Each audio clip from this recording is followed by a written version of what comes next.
Hello and welcome to this week's episode of Uncorked with Funny Wine Girl. This is Funny Wine Girl, aka Janine Luby. And I can't tell you, I know anyone who listens knows every week I say, I'm so excited for my guest this week. Well, I am really excited this week. And every woman deserves the same respect. But I do want to say this week's guest is particularly busy. She has a really hectic schedule. So I'm super excited. And because of her position, I think it is important that we have conversation, and these conversations need to be had. So I'm really excited for my guest. My guest this week is Pennsylvania State Senator. For those of you who don't know, I'm in northeastern Pennsylvania here. I live in Scranton proud. Pennsylvania State Senator Rosemary Brown. I always like to say how I get to know my guests or how they came to be on my show because I am a big fan and advocate for us connecting and networking, especially after the pandemic, getting out there. I understand we have to be safe. However, we need to build our lives, build our communities back up, and we need to get out there and network and socialize. So I was at Scranton Area Foundation. You might recall back in August, I had a lovely conversation with Laura Duchesky, who is the executive director who leads the Scranton Area Foundation. They do amazing work here in northeastern Pennsylvania. We spoke about women in philanthropy, which is a wonderful program about not just giving money, but giving time and helping boost up other women. I was at an event this past fall, I want to say, or maybe close to Christmas. We were circulating, chit-chatting, little glass of wine, little cocktail, little appetizers. And Senator Brown came over to our table. And I said this last week when I was talking to Amber Viola on the podcast. My guest this morning wasn't like your typical hi, how you doing, and kept walking. She stopped at our table, she spoke with us, and I said, I would love to have you on the podcast. She said, sure. I said, I mean it. Sent an email the next day. She answered within an hour. And I want to thank her. And I want to thank Christine from her office for scheduling this. They've been wonderful. So without any more of my talking, good morning and welcome, Senator Rosemary Brown.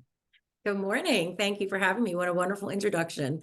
It was Well, nice. It was a very nice event, and as a new senator for the Scranton area, Lackawanna County, a section of Lackawanna County, I'm still learning and meeting people. So it's nice to go into a room and have people be very open to say hello and tell you what they do and like you said, connect. And I think it's very important, especially in this day and age.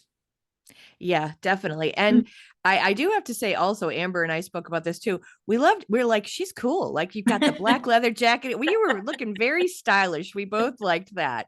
That's great. And before we get into, and I do want to say too, I'm a registered Democrat, although I'll be honest, not loving what my party's been doing and where it's at. You are a Republican, but like we have a place right now where it's like, oh, and yet how do we manage to have conversation? Because we're two lovely human beings who can do that. And I want to talk about that in a little bit. But first, I just want my listeners to get to know you. And I personally don't know you super well, just a little bit about your background personally and professionally. And I will say, someone said to say hello to you, Tim Conniff, who said he knew you from University of Scranton. He's a comedian. I do comedy. We got connected somehow. And he's like, oh, by the way, I'm excited for that podcast. Say hello to her for me. So there's a little. Isn't that funny? That's a blast from the past. And yes, what a great guy. And I know he's doing comedy, and I'm actually hoping to go see him soon on one of his comedy shows. But yeah, it's amazing how, I graduated from the University of Scranton. So first and foremost, I grew up in the East Stroudsburg area, and I was born in New York.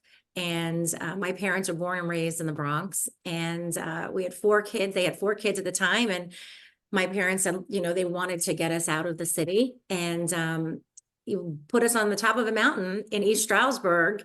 My dad went back and forth, Monday through Friday. Route 80 wasn't even established at that point, and was one of the first, I think, to do that, to sort of come up and be full time. And a lot of the family said, where are you going, in New York, and why the Poconos? And we had loved it. My dad had loved it. My mother had loved it. So went through East Stroudsburg school system since I was 5. So I like to say I'm pretty local, but I wasn't born in Pennsylvania, but pretty local. And then I went to the University of Scranton. But before going to the University of Scranton, I went to Shippensburg University for a semester. Really wasn't a great fit. and left there after my first semester and did a semester at East Stroudsburg University, and then found my true love at the University of Scranton my sophomore year and graduated from there with a communications degree and a business and English minor. And really what my major was broadcast journalism. So I thought I was going to go out into broadcast journalism, news reporting, and I had 6 interviews with CBS. I always tell this story, especially to college students and high school students. And when 6 interviews, it was myself and another candidate for CBS in Manhattan. And I'm sure it was just a gopher job at the time. I can't remember, an entry-level job, and I didn't get the job. And I remember just, feeling so defeated. But at that point, I took a job with Radio Advertising Bureau, an advertising company that when you do radio, putting the advertising on the right time. That was sort of my first gig into the working world. But then I went into work for Federated Stores, got into a program for the next vice presidents and presidents of the company. Great training program. And that you would know as Macy's, Federated Stores, and managed shoe divisions and accessory divisions and all kinds of, different divisions in New Jersey. I actually got the little term of shoe dog was my name because I worked like a dog, and really became sort of a shoe specialist. And then I went and got promoted into an assistant buyer in Manhattan for Macy's and worked, in the flagship store, above the flagship store, and then was recruited by people that I knew in my earlier jobs at Macy's to Saks Fifth Avenue to manage one of their shoe divisions in their flagship store in Manhattan. So I was going back and forth like many people in the Poconos do, with, commuting for their job. My husband was going to go into the police force. That changed the direction for us moving into the city. And I went to work as a regional manager for the Bon-Ton stores, which everybody knew in our area. So I was a regional manager there, did very well, and then took all my business experience and went into the pharmaceutical arena and was in primary care, hospital sales, cardiology, oncology. So a very business background. Product changed dramatically. Who would think that when you come out of school with a communications business degree, you go into sort of the retail business management, but then you go into a science background of sales and knowledge. But I have to tell you, all of the experience has become very, very helpful for, where I am today in this position. And on top of that, I would say the most important thing is I have 3 beautiful kids, Kennedy, Carter, and Reagan. You'll find that funny. And right, we're bipartisan. And named my kids well before I ever thought about going into politics. And I'm married to my husband, Joe, for just shy of 30 years. And we were boyfriend, girlfriend, 3rd grade. So, Oh my gosh. yeah. So that's me in a quick nutshell, but very blessed. And I think, coming into politics, I came in as a citizen legislator, really trying to apply what I knew growing up in the Poconos and how it's moving, how it's altering, and the business background I had, the children background that I had as a mother also, and trying to be a reasonable, productive voice. Yeah. And so I want to ask you just like a basic question. So when we met, you explained that there was I guess a change in territory because you cover the Pocono region, but then with the shifting, now you're also covering part of the upper Lackawanna County area. But what I'll admit my own ignorance, and I don't know. I mean, I think a lot of us talk a lot and we don't necessarily always know the details. What exactly does it mean to be a state senator? As far as representing the constituents, what does it mean exactly? Yeah, I think it's a good question. And I think it's important that everybody refocuses on what the job really is, because what a lot of people see is the events or a picture, you're always in pictures, and, that's just a very small part. And part of being a senator, obviously, is being the voice. The major part is being the voice for the people that you represent. So a state legislator makes laws, change laws, fixes laws. And then there's things that are besides, lawmaking, writing laws, and, figuring out solutions that a law might help fix. there's bridging people within the community, pulling people together, being a leader as far as getting things done that are non-legislative.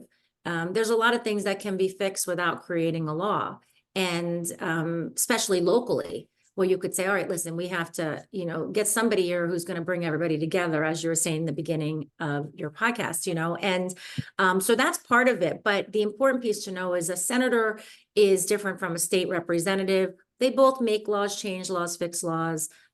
State representatives is considered the House of Representatives. The Senate is obviously the Senate. A senator is a Senate. So you have two chambers in Harrisburg, and laws have to be passed through both of those chambers, and then it would go to the governor. You cannot do one without the other.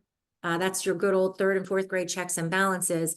But the senator position is a lot larger because it represents about 265,000 people, give or take. A state representative is about 62,000, so it's a smaller niche. And then a senator is much larger of a representation. So I have in the 40th Senate District, all of Monroe County, and then I have parts of Lackawanna County, the North Pocono region into the Valley, Jessup, Archbald, Carbondale, and then it goes into Wayne County, the southern western part of Wayne County, and that's about 265,000 people.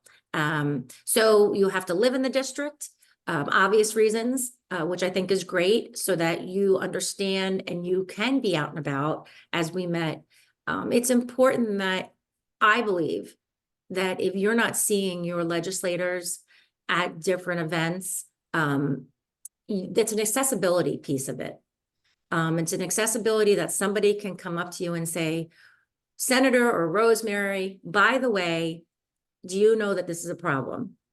Or by the way, I wanted to tell you this. I was going to give you a call. That's great. Tell me about it, And so somebody may not come up to me at all and say anything. So, but it's the accessibility piece, and it is truly helpful as a senator to get a feeling and to hear the buzz about what's happening. And then also when you go to those events, you learn about who's doing great things and what need is being fulfilled on a nonprofit level that helps government. Then government doesn't have to do it, because government can't do everything. And so I think that that's where you see the great work of the nonprofits too. And then you have people know, who to call. So it's an important piece of, I consider politics problem solving. And, and I think that that's a very important piece for people to remember. And when they say, I don't listen to politics, I don't, I don't get involved or whatever. I say, listen, you don't have to know everything. And I think that's what intimidates people. They may get embarrassed. They think they should know more about what a senator does or what a state rep does. But they don't, and that's okay. But it's never too late to start that. And you don't have to know everything, but you should be listening, because politics is your life. It affects your life. So. Yeah. And I think it's even, I was listening to a podcast with Jonathan Van Ness, and he had on this young woman who really was crucial for the John Fetterman campaign. She's young, Annie Wu, I think is her name, in Philadelphia. And she really got his message out to a lot of young people. And she was crucial for that. And as she said, local politics is where you really ought to be paying attention, because that's your backyard. And that is so important. And to your point about seeing people out, and we'll talk in a couple of minutes about the whole rift of, oh, well, you're this, I'm that. Locally here in Lackawanna County, I am Democrat, but I will say Chris Shermack, who I believe is a Republican county commissioner, I see him out all the time. And I did vote for him this time around, and I would gladly do it again, because sadly, I'll tell you, the other folks like Jerry Natariani, or, I never saw him out and about. And so it's not about party. I think that's the person. I was thrilled to see him out supporting the arts, which, I have a special place in my heart for the arts. He was always there. And it wasn't much like yourself. It wasn't like he just popped in and left. He stayed. He spoke with people, and that means a lot to me. And I think, to your point, being accessible, I think that is really important. Now, I didn't say anything to him, but I liked seeing him there and seeing him talking to people and learning about what the event was about, what the nonprofit's mission was, and things like that. And I think that's great. That goes a long way with me. And I think it does with a lot of people. Let me ask you, I'm sorry, go ahead. No, it's important. And, it means a lot more than, like I said, just being a picture there, because if you do this job right, you're exhausted. You know, Yeah. if you do it right, you're exhausted. So Yeah. So that would lead me to my question. Well, I have two, but I'll ask this then. So to that point, it's a very tiring position. And I won't mince words here. I will say the way the world is right now, the way everything is, it's kind of, excuse my French, a shit show, right? I mean, there's a lot going on. We have a lot of problems. So why would you want to even take it on? What is it inside you that's like, I can make a difference? That's tough. How do you do that? So, you know, I was a state rep for 12 years, which I left out in the beginning when we talked about my background, but you know, that gave me sort of the background and the coming in as a citizen legislator, you know, learning the government process, learning how this works, learning the compromise. I represented a Democrat district for 12 years in the 189th, which was parts of Monroe County and parts of Pike County. And you know, I think even before I came into politics, I was always, you know, communications major, you know, I was always a person that had my thoughts, but listened and was reasonable. And do I get frustrated? Absolutely. Absolutely. And I think one of the hardest pieces is we're in sort of a different world with social media, all kinds of communication coming to you from all different places. And it's very hard for the constituent to garner all that information and say what's correct, what's hype, what's inflated, what's, you know, and everything's coming at you so quickly that I feel when I speak to students in high school, especially, and they say, what can we do? Don't just read a tagline. Don't read a tagline. You know, you have to get into the weeds. And again, you don't have to know everything, but know why you got to that position. And understand the other side of that position, even if you don't agree with it. Try to understand it and try to have some respect for it, because I'm sure in most, even if they don't agree with the position, you would say, I get it. I get it. However, if you go that position, you go down into the roots, you'll see why that position doesn't work or why this position doesn't work. But you have to have respect for that position, even if you don't agree with it, and understand that position.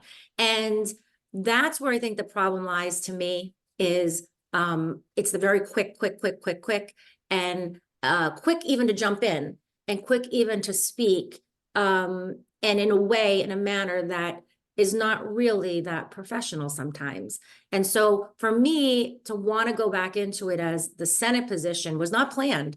You know, the senator retired and they said, Rosemary, you know, you had this background, you know, the Northeast, and, you know, this is a much bigger position. And it took me a little bit to say, you know, in this environment, I'm willing to try for the people again, if they want me to, And so I think the thing that really pushed me to go back at it again was the divisiveness. As much as I hate the divisiveness and I despise some of the speak that I hear, both sides, like you said in the beginning, even your own party, I felt it's important that my voice be there to be reasonable, professional, and straightforward, but in a way that doesn't go after people in a way that it shouldn't be. And I'm not perfect, you know, that, believe me, I get spicy, you know, but I always say, you know, there's a big difference between strong and nasty. There's a very big difference. And that is my philosophy. You know, I could be strong, I could get a little spicy, but nasty and personal is not productive. It never is, no matter what arena you're in, no matter what business you're in. And you always have sometimes that situation. So I would tell your listeners and viewers to say, you know, listen, you can only control your own actions. And I say it to myself all the time. You know, I have to sometimes take a moment and say, control your own actions, because that's in life pretty much what you can do. And if you can be that example, the best that you can be, hopefully you can help change other people around you to have that same type of demeanor. Yeah. I think that was all very well said. And you hit on so many points that are so important. My degree is actually in journalism and I have a master's in communication, so I get it. And I think it makes me cringe, honestly, the way that communications has gone down, like spiraled. Yeah. And we can't I have these debates sometimes with friends about it's social media. Well, we can't just blame a thing, because I think the part about that is, yes, it has a lot of negativity takes place there, and when people aren't face to face, they would never maybe say the things they're saying. But I think the thing that I see missing a lot is that we do need to take accountability. And to your point of we can only control what we can do and say, we have to take accountability. Whereas if something's aggravating, put the phone down, scroll past it. I mean, I probably almost sprain my Right. eyeballs. I roll them so much some days, but I don't feel like, okay, I have a control that I can do that, but not say something. Or if I do, it doesn't have to devolve into name calling is never needed, and nastiness is never needed. And we do have to take accountability for that. And that's what aggravates me on both sides. Yes. Hate is hate. So, I'm a registered Democrat. If you're progressive and you say you hate this or that, it's still hate. I don't care. If you're wasting your day spending it all on posting memes about Trump or whatever, Yeah. you're wasting time where you could actually be being productive. And Right. it is challenging. And then the whole point of what is true. I love the point you made about getting to know. We share information, like that's a problem. People, it could be written by somebody in a basement who's never seen the light of day, and we're sharing it like it's truth, and we don't take the time. And honestly, a lot of the news in the media don't take the time to really develop a story, which is a real challenge, honestly, because I think we lack sometimes the patience to Yep. take the time and the patience to understand, and that is an issue. But I like exactly what you said, and to that end, I guess I would say, like, just to continue on that train of thought, what do you see for the future with us? Because, and I know you're on the state level, some of the bigger antics are at the national level, let's Yeah. say. I say, I'm registered Democrat, but if I found a reason, it's like someone that I could agree with, so who's not racist, who's not homophobic, who's not sexist, Republican, I would vote for them, or an independent, but I fear the independent wouldn't get in there because it hasn't worked yet. How, what do you see, and what can we even do on a state level to try to heal? Because it's becoming, I see it and I worry some nights it's dangerous. Like, are we headed toward a civil war? Or like, I do fear these things because I think they're getting so far gone.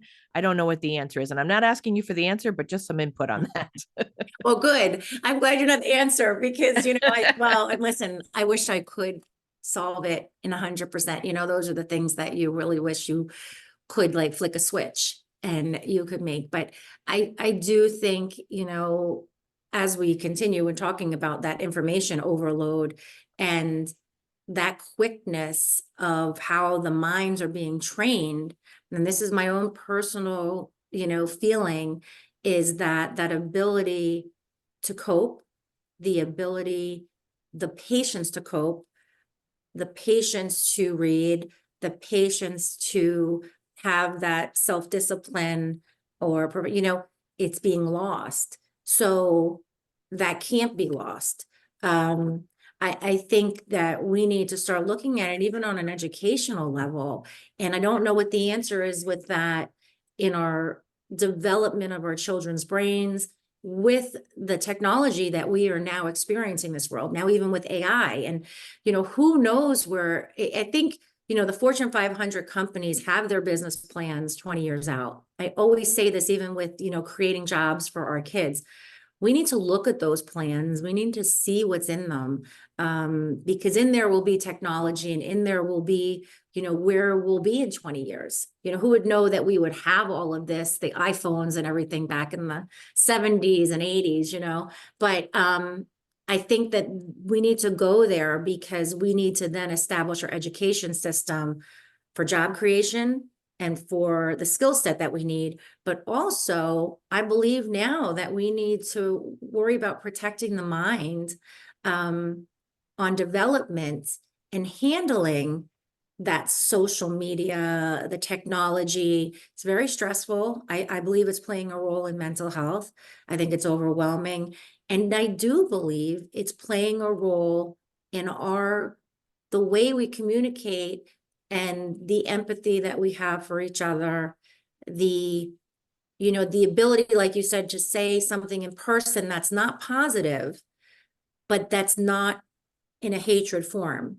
So to be able to tell you, I'm sorry, I can't join you on Thursday for this event. I'd love to be there, but I can't be, the ability to say something that's not positive, even something as simple as that, rather than have to text it or have to send it on an email or whatever, the ability to look at someone. And it's really, really, I think if we don't catch it now, it's going to get worse.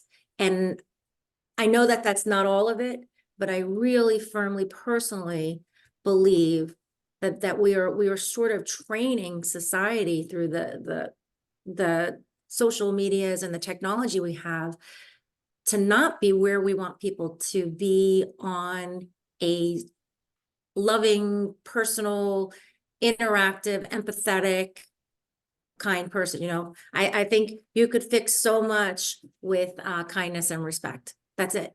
You wouldn't need laws for a lot of things, just a straight kindness and respect, and you can get a lot done.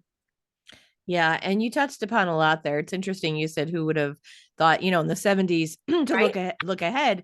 I think we can almost look back. It's interesting to me when I did take my first communications course working toward my master's, the class had us read The Naked Sun by Isaac Asimov, who was a 50s sci-fi writer. I Mhm. wasn't into sci-fi, but I read it because it was required. And I think to myself back then, in the book, he spoke of this world in which the people were communicating through these screens, and they were having I'm like, that's what we're Right. doing now. It was so bizarre. I thought, how did they know? How did he know in the 50s that he imagined this? And here we are, we're doing that through FaceTime, through Zoom. And it was an odd world, I'm sure, for him to imagine in the 50s, but here we are. Yeah. The other thing I wanted to talk a little more about, you touched upon what it's doing to mental health, or the connection to mental health, I say, because again, I think we need, like everything, we need the foundation. So if you have a foundation of your moral compass, your values, you're already empathetic or respect and kindness, you can probably do a little bit better job of resisting and putting the phone down, or taking a break from social media. So I don't want to just blame that, but we do need to, as you said, to educate empathy, kindness, mental health. I did have Amber Viola, who gave you props for supporting the veterans and for the people of color in the community. She was on talking about her mental health, experience in the VA. Not the best experience, but we had this conversation, which I think needs to continue to be had, especially publicly, about mental health, because it is a whole, my gosh, it's influencing, I want to say the last statistic I saw, 58 million Americans. And to varying degrees, whether it's a serious mental illness or you have a loved one, it's affecting a lot of people. And with our conversation, Amber and I, she talked about how, an involuntary commitment 302 in Pennsylvania affects someone, their ability to own guns, how that influences or affects a veteran, having a medical marijuana card and gun. There's a lot going on there. But like she said, these are not separate issues. They're things we need to talk about. And I don't really know, to be honest with you, what my question is, but what are we doing, I guess? What do you see we're doing or working toward as a state to try to correct or help this issue of the needs are only going to get greater, I think, for mental illness and the impact, which is a separate thing. You see gun violence sometimes tied to mental health, and it's like, why wasn't that stopped? That has to stop because we can't continue as a nation. But what are we working on in the state, or what can you say about that? So absolutely. It's definitely getting stronger and stronger. And the why is, always going to be out there. What's making it stronger? I mean, COVID obviously, brought a lot out. But I will tell you, I started in the Senate for the first time, a mental health caucus. So I chair that. And I also brought on one of our Democrat senators to co-chair it with me. And so we have meetings every month on specifics. We've started with what we currently are doing in Pennsylvania, with our mental health money and dollars, you know, what the counties do, what the schools do. We're sort of getting that baseline, like, where are we? What have we been doing? It's not really working. And the money that we do have, you know, are we spending it wisely? And then what more money do we need to put in, you know, if we can? I think the conversation is definitely there, or the acknowledgement that mental health is a concern. I started to get frustrated with, yeah, we're all saying it's a problem, but what are we doing? And which is why I started the caucus. So my goal is to sort of have a recap of suggestions and possible legislation that would help for the governor's budget address. And then the governor also actually started a sort of commission on mental health to sort of do the same thing. So we're actually going to hopefully compare both of those and kind of see where they're at. Some of the conversation of you know, where you battle a little is how much money gets put there. And I think, again, if it's done the right way, and you spend, you know, for the taxpayer, a fiscally responsible way, and you are reviewing what you're doing and you're making sure it's really helping. I'm very much geared. We put $100 million into the mental health dollars. 90 million went into schools this past year. So, you know, again, it still has to build. I think we need more psychologists in the school systems. The counselors, you know, back in the day, you know, your guidance counselors, you know, were there pretty much helped you with like college and decisions, right? And now it's much more to the behavioral health side. Mm. And that's becoming really hard. And so, and we need the college thing and the secondary education or career tech, or, you know, what direction our kids are going into for their careers and their jobs. So we need that too. And that's being sort of, you know, hindered. So I think we are moving forward with a lot of it. I'm geared towards the pediatric side of it a lot, because I believe if we can help that pediatric earlier, we can identify and we can help move people to be their best selves. And hopefully, like you said, you never know what you prevented on a violent episode. But I do believe it's time for government to become more involved in mental health, because it is affecting society. So, you know, sometimes you go Republican, Democrat, you go less government, more government, right? That tends to be, I firmly believe it's time for government to become involved in mental health. Yeah. And to that point, you mentioned about the guidance counselors. I mean, back in my day, I think I saw the guidance counselor once, and it was, Right, you know, like, right. okay, Your you're an senior honor year. student, you're going to college. Okay. And honestly, even then, I'm a Gen Xer. It Right. wasn't like now how I see my friends taking their kids to like a Yeah. tour of the college. I was like, I applied to 2 or 3 colleges and I went to Penn State. Okay. And it wasn't a big hoopla. But you mentioned like it's a lot, the behavioral health side. To that end, there's a lot of burnout. I mean, between not just in the schools, but nurses. Like, I won't even ask, you know, I mean, I don't even know what we do there, and I'm not looking for a solution there, but that's a big issue. I mean, Yeah. healthcare in this region, I'm going to have a woman on in a few weeks who I'm friendly with, who's a nurse, or was in the front lines. She was with the trauma nurses at CMC Geisinger. She had to take a step back, and she's in a different role now because it was just burnout.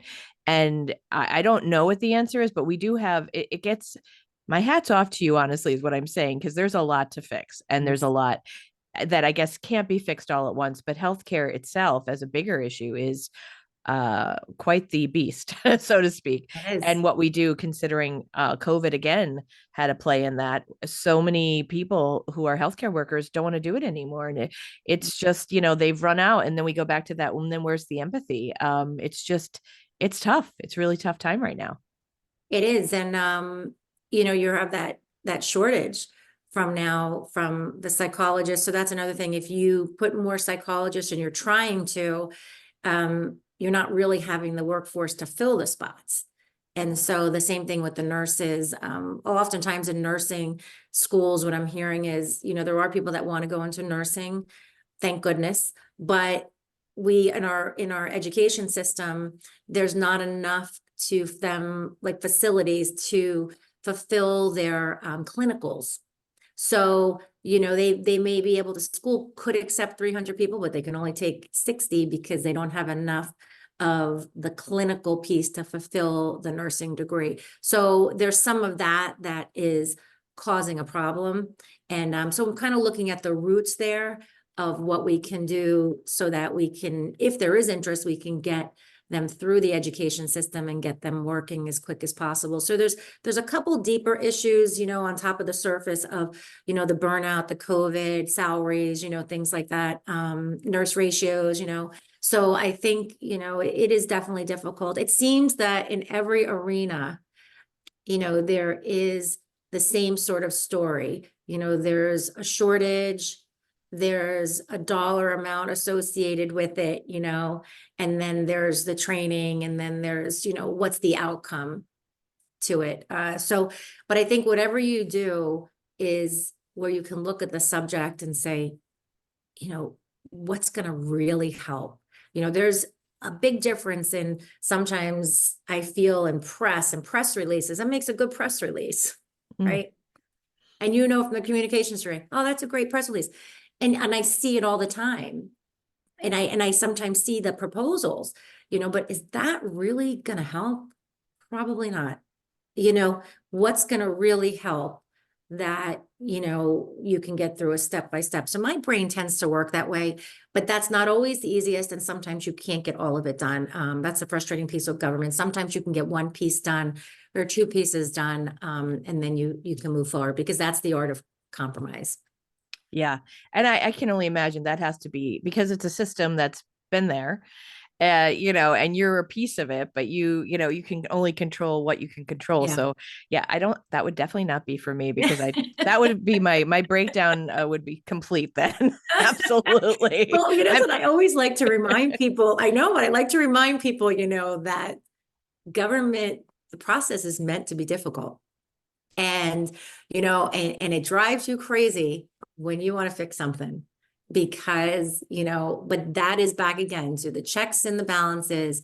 The House of Representatives has to approve what the Senate sends and vice versa. And then the governor does too. And then you got a lot in between there, which, sounds very easy, but it is meant to be difficult for a reason. It is meant to be difficult to get those views and protect the people and try to get the best product, for all the voices around. So we'll wrap up here in a couple minutes, but you said the right exact word that I was thinking before. We'll close on an easier question, but I've got one more big one for you. You mentioned the checks and balances. So I will tell you, and on the lighthearted note, well, it's not actually light, but I'm in perimenopause, right? Woman to woman. So Hey, listen, we'll talk offline. Okay. Yeah, my hormones, and on a serious note, though, healthcare for women needs to really step it up, because this is an issue I'm advocating for, because we don't talk enough about it. You don't get enough good answers from providers. Oh, here, have an anti-anxiety. Here, have an antidepressant. But to my point, my frustration and anger these days is sometimes off the charts. But to get to the political side about the checks and balances, to represent the individuals, this is where I get frustrated. I think the popularity of a certain person that was president, it's, oh, he's not a politician, but businesses in my mind are even scarier than government, big business, because I feel sometimes, especially lately, that the little guy is getting it from every direction. And, so we need people like you to stand up for us. Small example, Geisinger, I was billed for 2 different health plans. I had canceled one, had another one. So now I'm over 2 weeks waiting for my reimbursement for their mistake. Took money. To them, $191 is nothing. To me, you took it out of an account that earned interest, and now I'm 2 weeks without that money, without the interest. And I feel like we get it from every direction. Comcast, outages all the time, but yet I'm paying them. Imagine going into a restaurant and they take half of your pie before they give it to you and go, oh, well, you have to give me full price. That's what it's like paying for AT&T, Comcast, Xfinity, all of this stuff. And I'll tell you, I'm like getting up to here with that stuff. I don't know what my true question is, but what can we do as individuals, or who's going to stand up to big business is my thing. A lot of people who are anti-government right now. I'm like, what's the deal with that thin ceiling of dudes who are collecting all the dough? Cause us little guys, I'm like, I'm getting frustrated. Oh yeah. Hey, listen, I mean, I had a grocery order yesterday and I was unloading it. My husband was in the kitchen with me, and I held up a bag of something. I said, look at this. I felt like every product that I bought was so much smaller And I was holding up different products, and that price of that product I know is higher. And so I think on these subjects, this is where I think you can get people to come together. These are like the real world. We are all the same. I've got kids in college. I'm like, so, it's, I'm trying to be fiscally responsible in my household, and it's tough, and so you look, we talk about the cell phone bill all the time in my house. We talk about the cable bill all the time in my house. Like, these are, really tough bills. And I think if we start as people saying, okay, what is the big business? What is that bill? Why is that bill? I always say the who, what, when, where, why, and how. What is going on here? And, if the people come together and we start looking at it as legislators on what are the policies that are creating an environment that makes that happen. So I think we discount a lot of times the environment that government creates through policies, through laws, or whatever it is, that then affects this, that then affects this, that then affects this. And now before you know it, you've got, gas prices, a cable bill, or grocery bills, and this, that, and the other thing. I mean, sometimes we can't, there's not, you had COVID, you had different things that are your control. But I think that that's where the mind of the people have to go. And what I think you'll find is it doesn't go Republican or Democrat. It goes to why. And then it goes to, well, how do we halt this? Or how do we, bring it down, or what can we do at that point? Is there legislation, a law, or is it, something else that's, what are the things that are making it happen? And I think if you ask probably nobody would really know all the things that are making that happen. And I think that that's where the mindset needs to go. And I think we will pull people together to say, all right, let's do the common sense things for the everyday person who's trying to live and raise a family and enjoy their life. Because that's what it's really about. Hey, having a great life, being healthy, happy, and having a great career or livelihood and enjoying your life. Yeah. If you get down to the root, that's what it's about. So how do you try to alleviate some of the stress?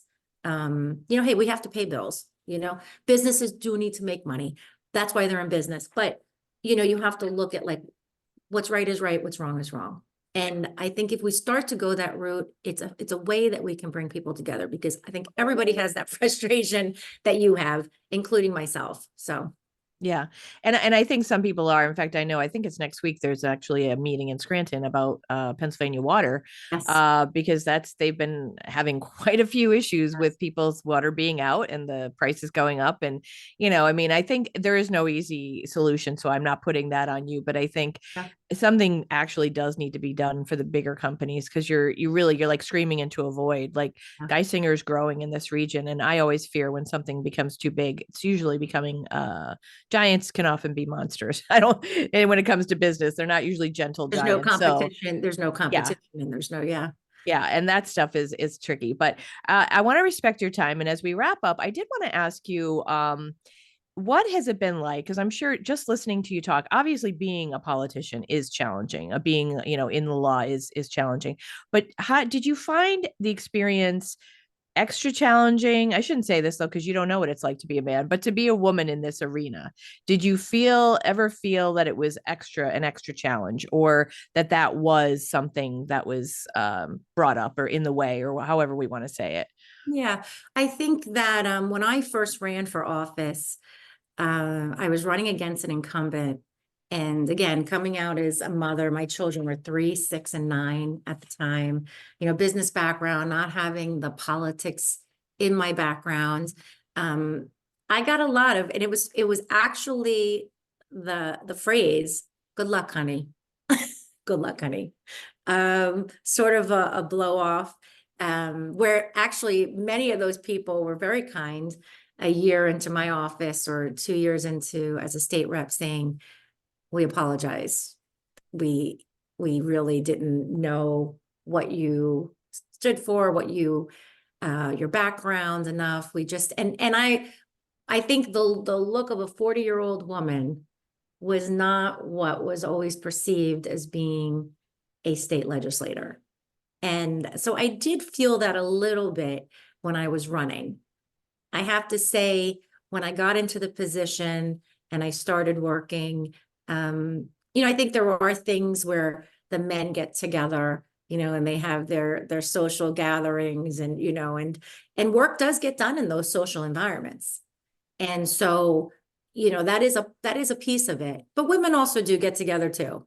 And we have our things. And so I just, there has been a couple times here and there that I feel like, oh, if I was there at that dinner function, I could have gotten this in there, or, gotten some connections.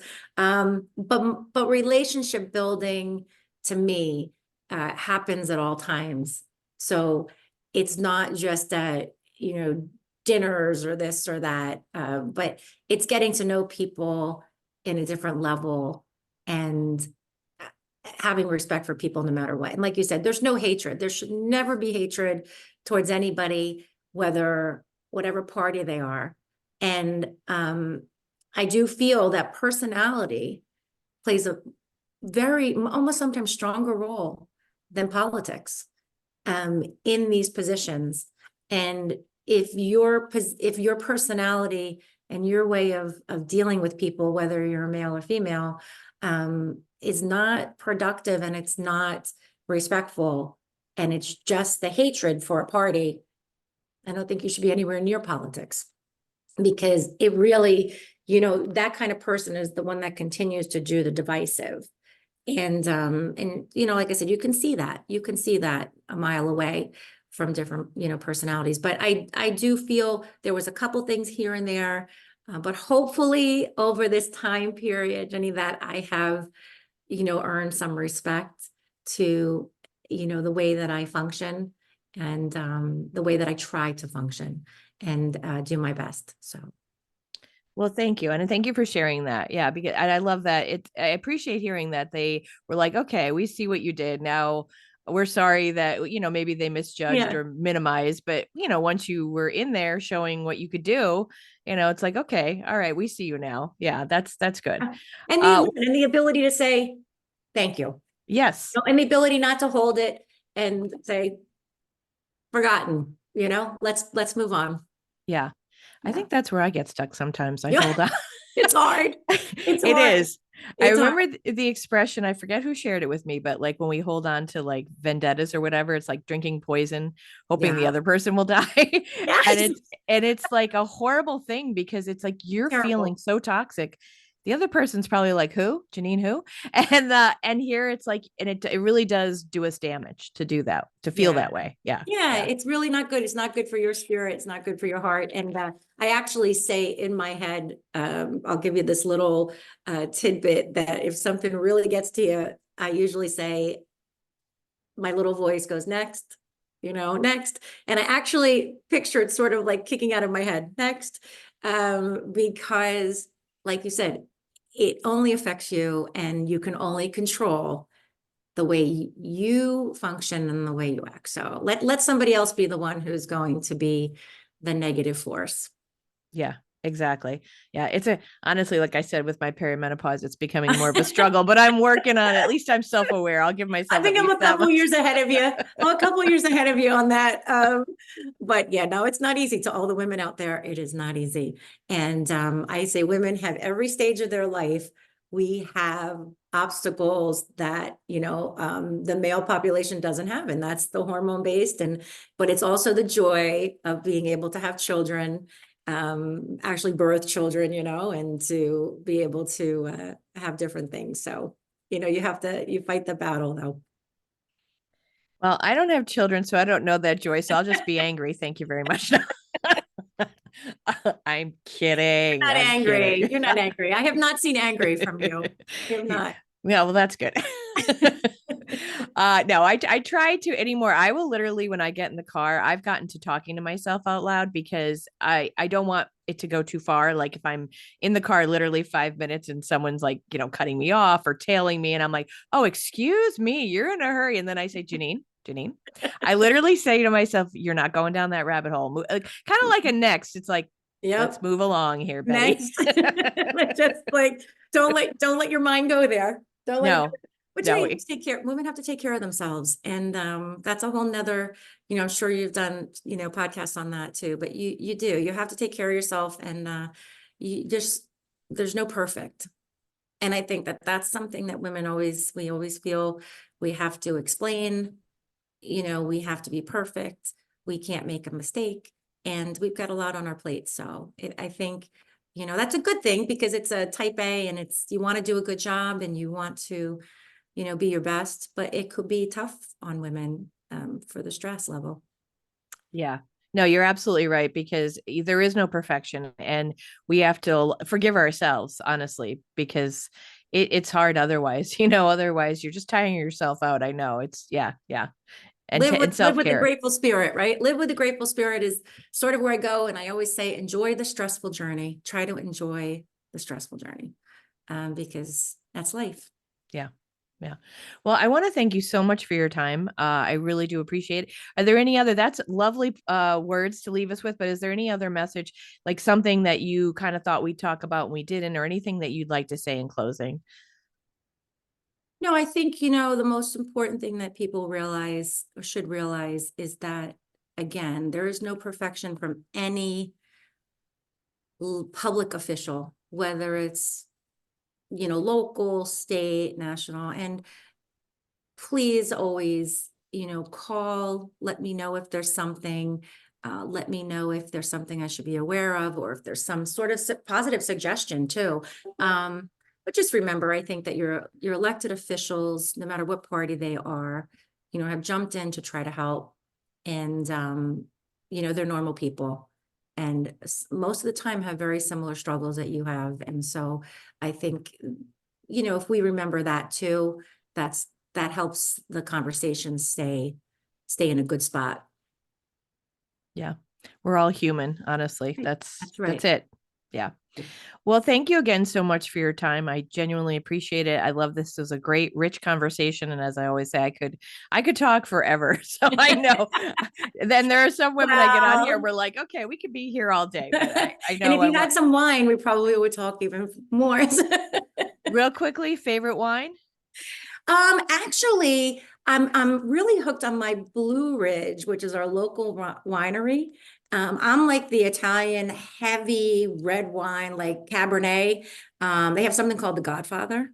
Oh, I love it. I know, I love it, but how it's appropriate. I know the name, but right, but it's a very heavy Cabernet. And I like that, and it's a local winery, so I tend to enjoy that. That's great. Yeah. It's funny. What's I go yours? places and I love the white wines. And I find some local wineries are, okay, but I'm not a slushy girl. I'm not a sweet girl. And I know those are popular. I don't mean to judge, but I'm judging. No, I like the Sauvignon Blanc, the Chenin Blanc, a Viognier, like Yeah. all the Blancs basically. But I will try the reds. I will try them on occasion, especially in the winter.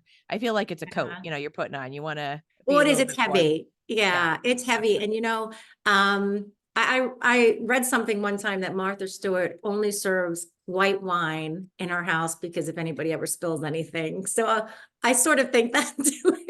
Smart, right? Yes, that's so funny. As soon as you said that, I'm thinking, well, Martha Stewart, it's got to be so that there's no spills and stains. Exactly. But no, I don't know if it's true. I read it somewhere, right? You can't believe everything, like we said, Yes, yes.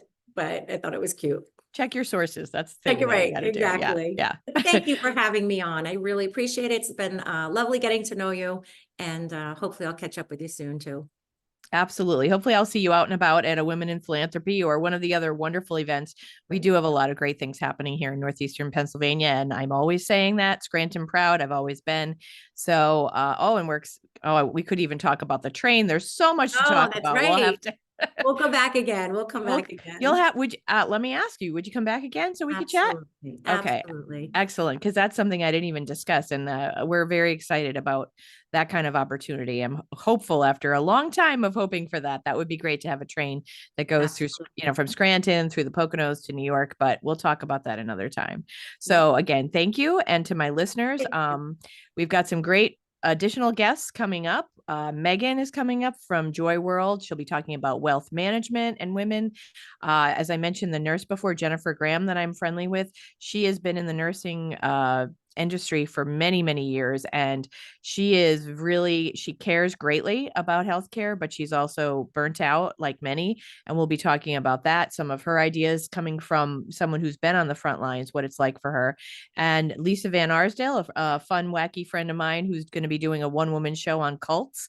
So that'll be coming up. Lots of fun, different things coming up. So again, check out the show notes. And I will include in there a link to my Buy Me a Coffee if you'd like to help support this podcast. But remember that you can also support it by sharing it. Tell a friend, tell a foe, tell anyone you know, put it on your social media, tell someone while you're waiting in line for your coffee or at the local Wegmans, because little guys, gals like me need your support and really appreciate it. So as I always say, I appreciate you from the bottom of my heart and the bottom of my wine glass.